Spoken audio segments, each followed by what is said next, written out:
ವೀಕ್ಷಕರೇ, ಈ ಕಾರ್ಯಕ್ರಮವನ್ನು ನೋಡುತ್ತಿರುವಂಥ ನಿಮ್ಮೆಲ್ಲರಿಗೂ ನನ್ನ ಆತ್ಮಿಕ ವಂದನೆಗಳು. ಈ ದಿನ ಸಹ ಕರ್ತನು ಈ ಕಾರ್ಯಕ್ರಮದ ಮುಖಾಂತರವಾಗಿ ನಿಮಗೆ ಅದ್ಭುತ ಮಾಡಲಿ ಎಂಬುದೇ ನನ್ನ ಪ್ರಾರ್ಥನೆ. ಈ ಕಾರ್ಯಕ್ರಮವು ಕೆಲವು ನಿಮಿಷಗಳು ನೀವು ಗಮನವಿಟ್ಟು ಕೇಳೋದಾದರೆ ಈ ದಿನ ನಿಮಗೆ ಶುಭ ದಿನವಾಗಿ ಮಾರ್ಪಡುತ್ತದೆ. ಈ ದಿನ ಕರ್ತನ ಸ್ಪರ್ಶವು ನಿಮಗೆ ಉಂಟಾಗುತ್ತದೆ.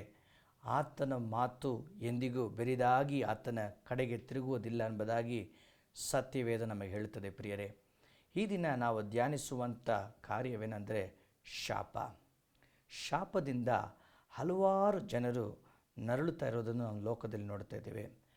ಲೋಕದಲ್ಲಿ ಬರುವಂಥ ಪ್ರತಿಯೊಂದು ಕಷ್ಟಕ್ಕೂ ಪ್ರತಿಯೊಂದು ಹಿಂಸೆಗೂ ಶಾಪನು ಕಾರಣ ಎಂಬುದಾಗಿ ಸತ್ಯವೇದ ಹೇಳುತ್ತದೆ.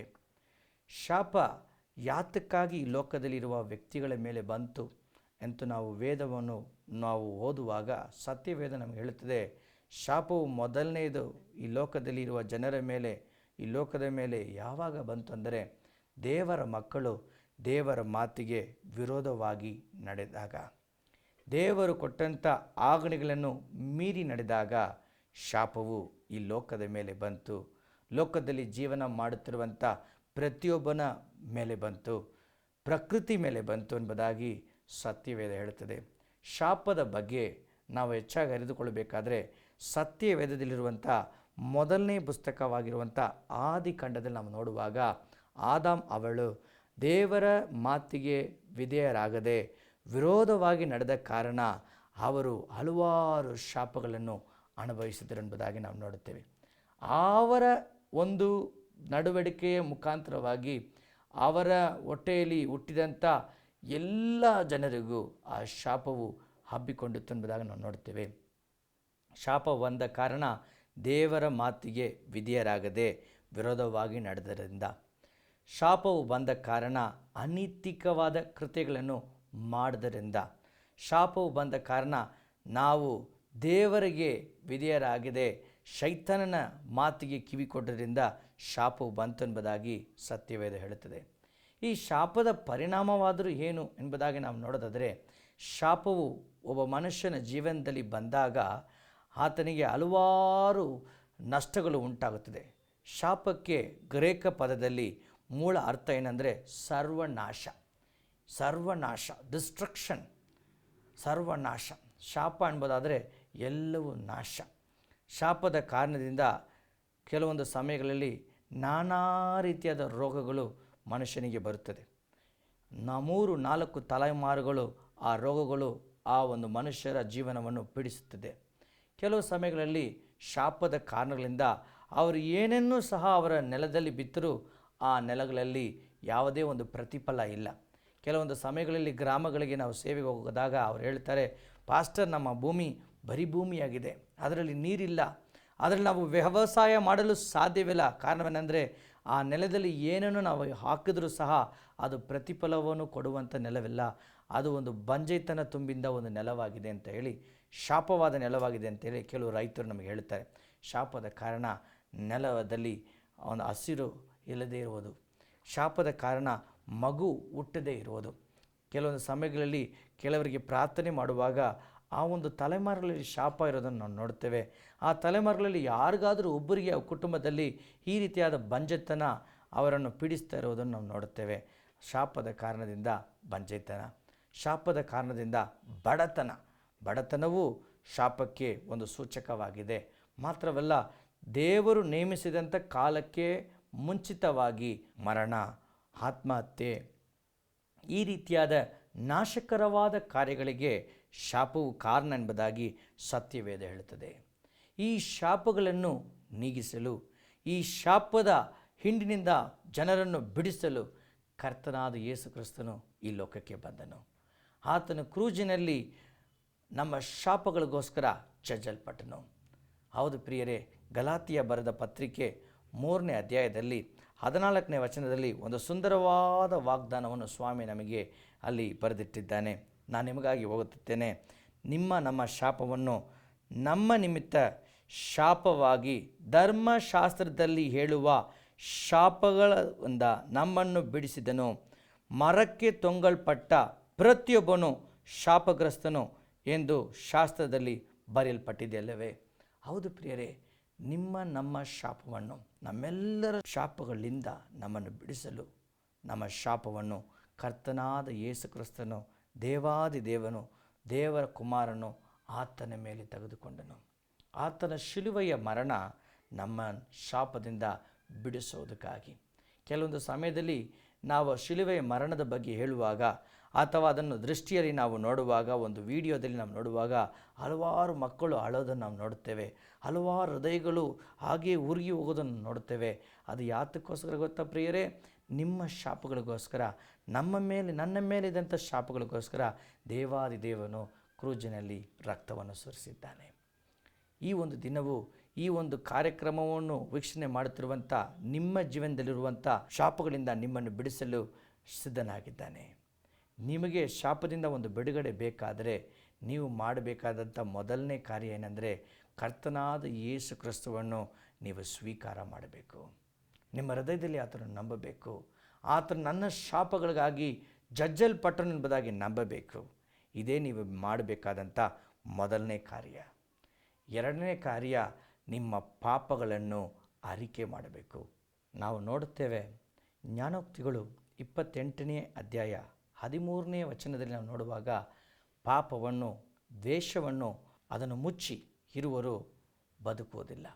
ಆದರೆ ಅದನ್ನು ಅರಿಕೆ ಮಾಡಿ ಬಿಟ್ಟು ಬಿಡೋದಾದರೆ ಅವರು ಕೃಪೆಯನ್ನು ಪಡೆದುಕೊಳ್ಳುತ್ತಾರೆ ಎಂಬುದಾಗಿ ಜ್ಞಾನಿ ಹೇಳುತ್ತಾನೆ.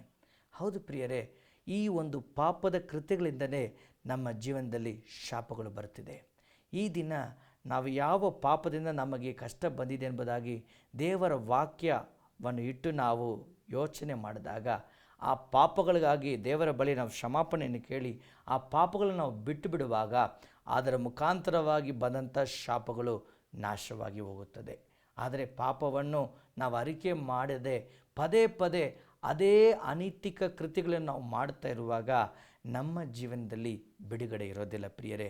ಮೂರನೇ ಒಂದು ಸುಂದರವಾದ ಒಂದು ಕಾರ್ಯ ಏನೆಂದರೆ, ಶಾಪದಿಂದ ನಾವು ಬಿಡುಗಡೆ ಹೊಂದಬೇಕಾದರೆ ಶೈತಾನನಿಗೆ ವಿರೋಧವಾಗಿ ನಾವು ನಿಲ್ಲಬೇಕು. ಶೈತಾನನು ದೇವರ ವಾಕ್ಯಕ್ಕೆ ವಿರೋಧವಾಗಿ ಕಾರ್ಯ ಮಾಡುವಂಥ ಒಂದು ದುಷ್ಟ ಆತ್ಮ.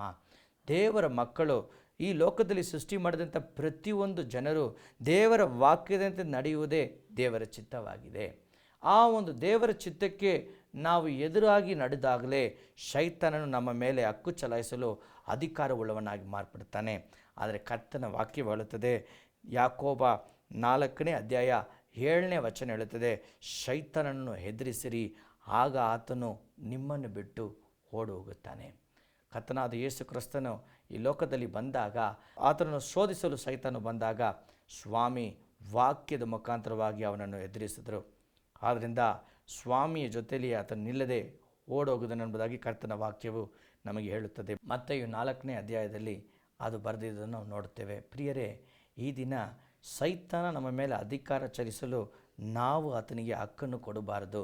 ಯಾವ ರೀತಿಯಲ್ಲಿ ನಾವು ಆತನಿಗೆ ಹಕ್ಕನ್ನು ಕೊಡುತ್ತೇವೆ? ದೇವರ ವಾಕ್ಯಕ್ಕೆ ನಾವು ವಿರೋಧವಾಗಿ ನಡೆದಾಗ, ದೇವರ ಮಾತಿಗೆ ನಾವು ವಿಧೇಯರಾಗದೇ ನಡೆದಾಗ ಶೈತಾನನು ನಮ್ಮ ಮೇಲೆ ಅಧಿಕಾರ ಚಲಾಯಿಸಲು ಒಂದು ಆತ್ಮನಾಗಿ ಮಾರ್ಪಡುತ್ತಾನೆ. ಈ ದಿನ ನಾನು ಈ ಕಾರ್ಯಕ್ರಮವನ್ನು ನೋಡುತ್ತಿರುವಂಥ ಪ್ರತಿಯೊಬ್ಬರೂ ಶಾಪದಿಂದ ಬಿಡುಗಡೆ ಹೊಂದಿಕೊಳ್ಳಬೇಕೆಂಬುದಾಗಿ ನಾನು ಕರ್ತನಿಂದ ಪ್ರಾರ್ಥನೆ ಮಾಡಿದ್ದೀನಿ. ನೀವು ನನ್ನ ಜೊತೆಯಲ್ಲಿ ಸೇರಿ ಪ್ರಾರ್ಥನೆ ಮಾಡಿ, ಶಾಪದ ಮುಖಾಂತರವಾಗಿ ನಿಮಗೆ ರೋಗಗಳು ಬಂದಿದ್ದರೆ ಈಗಲೇ ಆ ಶಾಪಗಳನ್ನು ಸ್ವಾಮಿ ಮುರಿದು ನಿಮಗೆ ಹೊಸ ಬಲವನ್ನು ಕೊಡಲಿದ್ದಾನೆ ಪ್ರಿಯರೇ. ಹೌದು, ಆತನನ್ನು ಸ್ವೀಕರಿಸಿರಿ. ಸ್ವಾಮಿ, ನಾನು ಪಾಪಿ, ನನ್ನ ಪಾಪವನ್ನು ನೀನು ಸ್ವಾಮಿ ಕ್ರೂಜಿನಲ್ಲಿ ತಗೊಂಡಿದ್ದೀಯಾ, ನೀನು ನಾನು ಸ್ವೀಕಾರ ಮಾಡ್ತೀನಿ ಸ್ವಾಮಿ ಎಂದಾಗ ನೀವು ಹೇಳುವಾಗ ನಿಮ್ಮ ಶಾಪಕ್ಕೆ ಬಲ ಇಲ್ಲದೆ ಹೋಗುತ್ತದೆ. ಮಾತ್ರವಲ್ಲ, ಪಾಪಗಳನ್ನು ಅರಿಕೆ ಮಾಡಿದಾಗ ಮತ್ತು ಶೈತಾನನ್ನು ಎದುರಿಸುವಾಗ ನೀವು ಪರಿಪೂರ್ಣವಾಗಿ ಶಾಪಗಳಿಂದ ಬಿಡುಗಡೆಯನ್ನು ಹೊಂದಿಕೊಳ್ಳುತ್ತೀರ ಪ್ರಿಯರೇ. ಈ ದಿನ ಸ್ವಾಮಿ ಶಾಪದಿಂದ ಬಂದಿರುವಂಥ ಪ್ರತಿಯೊಂದು ಕಾರ್ಯಗಳನ್ನು ನಿಮ್ಮಿಂದ ನೀಗಿಸಿ ನಿಮಗೆ ಬಿಡುಗಡೆ ಕೊಡಲು ಸಿದ್ಧವಾಗಿದ್ದಾರೆ. ನೀವು ಈ ಬೆಳಗಿನ ಸಮಯದಲ್ಲಿ ಬಿಡುಗಡೆಯನ್ನು ಹೊಂದಿಕೊಳ್ಳಲು ಸಿದ್ಧರಾಗಿದ್ದೀರಾ? ಬನ್ನಿ, ನನ್ನ ಜೊತೆಲಿ ಪ್ರಾರ್ಥಿಸಿರಿ. ಸ್ವಾಮಿ, ಶಾಪದಿಂದ ಅನಾರೋಗ್ಯತೆಯಲ್ಲಿ ನರಳುತ್ತಿರುವಂಥ ಪ್ರತಿಯೊಬ್ಬರಿಗೆ ಈ ಸಮಯದಲ್ಲಿ ಬಿಡುಗಡೆಯನ್ನು ಮಾತಾಡುತ್ತೇನೆ. ಸ್ವಾಮಿ, ಬಂಜೆತನದಿಂದ ನರಳುತ್ತಿರುವಂಥ ಪ್ರತಿಯೊಬ್ಬರಿಗೂ ಬಿಡುಗಡೆ ಮಾತಾಡುತ್ತೇನೆ. ಬಡತನದಿಂದ ಕಷ್ಟಪಡ್ತಿರುವಂಥ ಪ್ರತಿಯೊಬ್ಬರಿಗೂ ಯೇಸುವಿನ ನಾಮದಲ್ಲಿ ಬಿಡುಗಡೆಯನ್ನು ಮಾತಾಡುತ್ತೇನೆ. ಸ್ವಾಮಿ, ಈಗಲೇ ನಿಮ್ಮ ಶಕ್ತಿಯು, ನಿಮ್ಮ ಪುನಃಸ್ಥಾನದ ಶಕ್ತಿಯು, ನಿಮ್ಮ ರಕ್ತದ ಶಕ್ತಿಯು ಅವರನ್ನು ಮುಟ್ಟಿ ಈ ಶಾಪದ ಬಂಧನದಿಂದ ಅವರನ್ನು ಬಿಡಿಸೋದಕ್ಕಾಗಿ ಸ್ತೋತ್ರ ಸ್ವಾಮಿ. ಶಾಪದ ಬಂಧನದಿಂದ ಬಿಡಿಸೋದಕ್ಕಾಗಿ ಸ್ತೋತ್ರ. ಜೋಸೆಫ್ ಸ್ವಾಮಿ ನಿಮ್ಮನ್ನು ಬಿಡಿಸುತ್ತಿದ್ದಾರೆ. ಕೆಲಸ ಕಾರ್ಯಗಳಲ್ಲಿ ನೀವು ಹಲವಾರು ಅಡಚಣೆಗಳನ್ನು ನೋಡ್ತೀನಿ. ಜೋಸೆಫ್, ಕರ್ತನ ಕರಳು ನಿಮ್ಮ ಮೇಲೆ ಬರ್ತಿದೆ. ಬೆಂಜಮಿನ್ ಸ್ವಾಮಿ ನಿಮ್ಮನ್ನು ಮುಟ್ಟುತ್ತಿದ್ದಾರೆ. ಹೊಸ ಮಾರ್ಗವು ನಿಮಗೆ ತೆರಳಿದೆ. Thank you Lord Jesus. We worship you. Aishwarya ಎಂಬ ಒಂದು ಹೆಸರನ್ನು ನೋಡ್ತೀನಿ. ನೀವು ವಿದ್ಯಾಭ್ಯಾಸಕ್ಕಾಗಿ ಮಾಡ್ತಿದ್ದೀರಾ. ಸಿಸ್ಟರ್ ಸ್ವಾಮಿ ನಿಮ್ಮನ್ನು ಮುಟ್ಟುತ್ತಿದ್ದಾರೆ. ಜ್ಞಾನವನ್ನು ಕೊಟ್ಟು, ಜ್ಞಾಪಕ ಶಕ್ತಿಯನ್ನು ಕೊಟ್ಟು ನಿಮ್ಮನ್ನು ನಡೆಸಲಿದ್ದಾರೆ. Thank you Lord. Thank you Jesus. Thank you Lord. Thank you Jesus. ಪ್ರತಿಯೊಬ್ಬರನ್ನು ಮುಟ್ಟು ಸ್ವಾಮಿ. ರೋಗದಲ್ಲಿ ನರಳುತ್ತಿರುವಂಥವರು, ಶಾಪದಲ್ಲಿ ನರಳುತ್ತಿರುವಂಥವರು ಬಿಡುಗಡೆಯನ್ನು ಕಾಣಲಿ ಈ ದಿನ ಸ್ವಾಮಿ. ಬಿಡುಗಡೆಯನ್ನು ಕೊಟ್ಟಿದ್ದಕ್ಕಾಗಿ ಕೋಟಿ ಸ್ತೋತ್ರಗಳಪ್ಪ. ಅದ್ಭುತವಾಗಿ ಅವರನ್ನು ಆಶೀರ್ವದಿಸೋದಕ್ಕಾಗಿ ಸ್ತೋತ್ರಪ್ಪ. ಅನೇಕ ಸಾಕ್ಷಿಗಳನ್ನು ಎಬ್ಬಿಸೋದಕ್ಕಾಗಿ ಸ್ತೋತ್ರ. ಯೇಸುವಿನ ನಾಮದಲ್ಲಿ ತಂದೆಯೇ, ಆಮೇನ್. ಈ ಒಂದು ಕಾರ್ಯಕ್ರಮ ನಿಮಗೆ ಬಿಡುಗಡೆಯನ್ನು ಉಂಟು ಮಾಡಿದೆ ಅಂತ ನಾನು ಕರ್ತನಲ್ಲಿ ನಂಬುತ್ತೇನೆ. ಈ ದಿನ ಸ್ವಾಮಿ ನಿಮ್ಮ ಶಾಪದಿಂದ ನಮ್ಮನ್ನು ಬಿಡಿಸಿದ್ದಾನೆ. ಅಶ್ವಿನಿ ಸ್ವಾಮಿ ನಿಮ್ಮನ್ನು ಮುಟ್ಟಿದ್ದಾರೆ. ನಿಮಗೆ ಜ್ಞಾನವನ್ನು ಕೊಟ್ಟು ನಿಮ್ಮನ್ನು ನಡೆಸಲಿದ್ದಾರೆ. ಜಾನ್, ಕರ್ತನ ಕರಗಳು ನಿಮ್ಮ ಮೇಲೆ ಬರುತ್ತಿದೆ. ಕರ್ತ ನಿಮ್ಮನ್ನು ಬಲಗೊಳಿಸಿ ಆತ್ಮದಲ್ಲಿ ಶಾಂತಿ ಸಮಾಧಾನವನ್ನು ನೀಡಿ ಆತ್ಮಿಕ ಜೀವನದಲ್ಲಿ ಬೆಳೆಯಲು ಕರ್ತ ನಿಮಗೆ ಸಹಾಯ ಮಾಡ್ತಾರೆ. ಜೋಸೆಫ್ ಸ್ವಾಮಿ ನಿಮ್ಮನ್ನು ಮುಟ್ಟಿದ್ದಾರೆ. Thank you Lord. Thank you Jesus. ಪ್ರತಿಯೊಬ್ಬರನ್ನು ಸ್ವಾಮಿ ಆಶೀರ್ವಸವನ್ನು ನಾನು ನೋಡ್ತೀನಿ. ಪ್ರತಿಯೊಬ್ಬರ ಮೇಲೆ ದೇವರ ಕರಗಳು ಇಳಿದು ಬರೋದನ್ನು ನಾನು ನೋಡ್ತೀನಿ. ನಿಮ್ಮ ಹೆಸರುಗಳು ಸ್ವಾಮಿ ಗೊತ್ತಿದೆ. ಒಂದು ವೇಳೆ ನಾನು ನಿಮ್ಮ ಹೆಸರನ್ನು ಹೇಳದೇ ಇರಬಹುದು, ಆದರೆ ಈ ಸಮಯದಲ್ಲಿ ಈ ಒಂದು ಕಾರ್ಯಕ್ರಮವನ್ನು ವೀಕ್ಷಣೆ ಮಾಡ್ತಿರುವ ನಿಮ್ಮ ಪಕ್ಕದಲ್ಲಿ ಕರ್ತನ ನಿಂತು ನಿಮ್ಮನ್ನು ಮುಟ್ಟುತ್ತಿರೋದನ್ನು ನಾನು ಆತ್ಮದಲ್ಲಿ ಗ್ರಹಿಸ್ತಿದ್ದೀನಿ. ಬಿಡುಗಡೆಯನ್ನು ಹೊಂದಿಕೊಳ್ಳ್ರಿ, ಆಶೀರ್ವಾದವನ್ನು ಹೊಂದಿಕೊಳ್ಳ್ರಿ, ಕೃತಜ್ಞತೆ ಸ್ತೋತ್ರ ಮಾಡಿರಿ. ನೀವು ಹೊಂದಿಕೊಂಡಂಥ ಅದ್ಭುತಗಳನ್ನು ನಮಗೆ ತಿಳಿಯಲ್ಪಡಿಸ್ರಿ. ನಾವು ಸೇರಿ ದೇವರನ್ನು ಮಹಿಮೆಪಡಿಸೋಣ. ಕರ್ತನ ಕರಗಳು ನಿಮ್ಮ ಮೇಲೆ ಶಾಶ್ವತವಾಗಿ ಇಳಿದು ಬರ್ತಿದೆ. ಈ ದಿನದಿಂದ ಶಾಪವೆಲ್ಲ ಆಶೀರ್ವಾದವಾಗಿ ಮಾರ್ಪಡುತ್ತದೆ, ದುಃಖವೆಲ್ಲ ಸಂತೋಷವಾಗಿ ಮಾರ್ಪಡ್ತದೆ. ಕರ್ತನ ಆಶೀರ್ವಾದವಾದ ಕರಗಳು ನಿಮ್ಮ ಜೀವನ ಮೇಲೆ ಬಂದಿದೆ ಪ್ರಿಯರೇ. ಕರ್ತನು ನಿಮ್ಮನ್ನು ಹೆಚ್ಚೆಚ್ಚಾಗಿ ಆಶೀರ್ವದಿಸಲಿದ್ದಾನೆ. ಕರ್ತನು ನಿಮ್ಮನ್ನು ಕೃಪೆಯಿಂದ ತುಂಬಲಿದ್ದಾನೆ. ಕರ್ತನ ಕೃಪೆಯು ನಿಮ್ಮನ್ನು ಇನ್ನೂ ಉನ್ನತ ಸ್ಥಿತಿಗೆ ತರುತ್ತದೆ. ಆಮೇನ್.